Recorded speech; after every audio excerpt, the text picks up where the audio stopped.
To cut it short, I mean, there was the pandemic, there was the lockdown, and for people that wanted to get wealth from alcohol or drugs or anything, it was a tough time because the normal network of AA meetings were pretty much off limits. They were shut. Some of them were shut down completely, and some kept going on a skeletal fashion. But the treatment programs at the treatment centres were really badly hit because people couldn't travel, and they were very, very fearful of going out, and so they voluntarily locked themselves down. A lot of people, and I think we probably a lot of the community that I know either died or dropped off or stopped going to meetings because it was just too risky.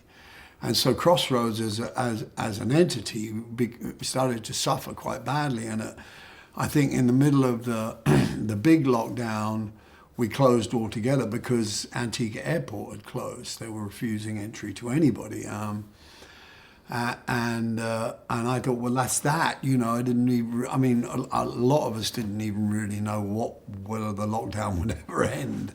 And when it did, there was a pitched battle to get Crossroads going again. But underneath it all, we've had this the core community of Antigua, the work in recovery, are so determined. You know, they're great people, local people, and all hats off to them. They pitched to get it going again because we were running at half speed. It was open again, but we were only half open, and with no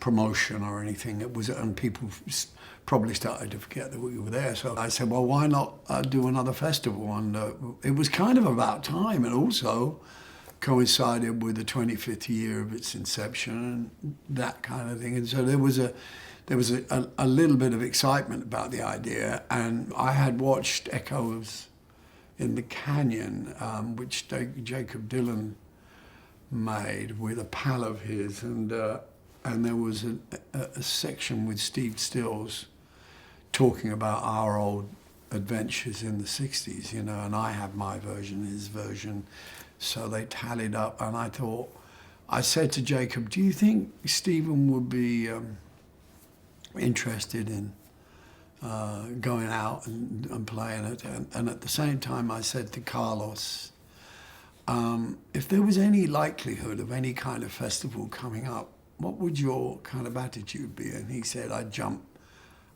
in feet first, because I guess he knew what I was talking about. And I had those two people, Stephen Stills and Carlos Santana.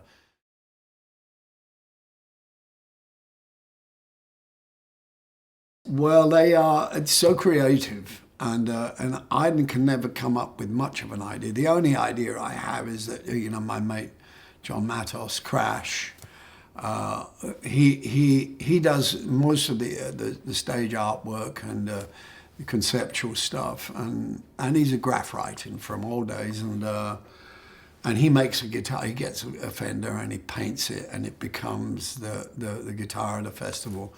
Other than that, I just hope that those guys are on board, but then they come up with these things, like the idea of a black Les Paul Custom, which I had and played around with back in the 60s, but could never get to grips with because the necks were very refined, and they were like for jazz players, really. And so it was just difficult to play blues on, and I let go of them, and they've introduced a couple of models with 1960s Les Paul standard necks, so a proper, you know, standard fretboard and everything, and so I think one of them's I'm not sure what the specs are, but there's several models, and a couple of them look like they're vintage, you know. And they're great, they're beautiful. And so Mike Doyle, I have to thank for that, and the guys at Martin and Fender. And Martin have come up with a new signature guitar that will have different specs, different woods, and so they, you know, the support we get from these guys is phenomenal. And but to play with this list of it, I mean, I got to thank first of all for this kind of change in direction musically is Bradley Walker, because Bradley and I became very close friends from the last festival, and he led me into looking for fresh new bluegrass talent, and that's been a fantastic journey, you know.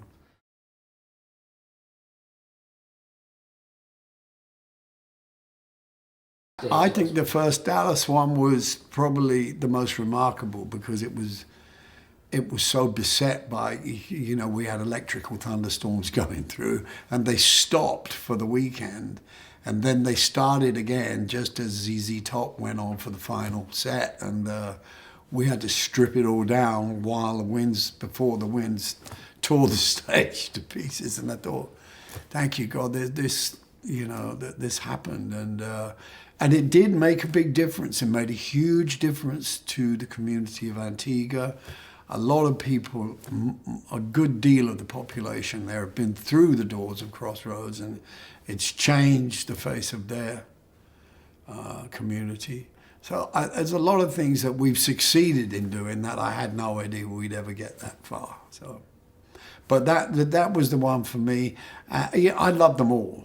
I love them all. I like them outdoors, to be honest, and I know that can be tough because the weather's such a big chief element in it all. But that's a festival is outdoors, and but whatever it is, it's going to be great. It'll be great.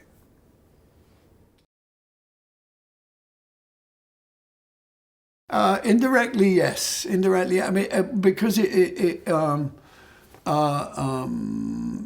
is composed of the two elements that make up my life. Apart from my family life, which is so precious to me, I have my career in music and my discovery and research and love of music, and the Crossroads Treatment Center. Small though it is, and it's still run on old school methods. It's not a spa, it's not a health club, it's a 12-step program treatment center, old school, and there are very few of them left, and that's the system that's kept me sober for 35 years. And so though all of, you know, when I became a member of that community and realized that that was my chief responsibility, everything else seemed to click into place, and my life became more manageable, you know. So those three things, yeah, my family and the treatment center and music, yeah, they all come together because my wife's become very involved in Turn Up for Recovery, which is a kind of amalgamation. Oh yes, that's my legacy.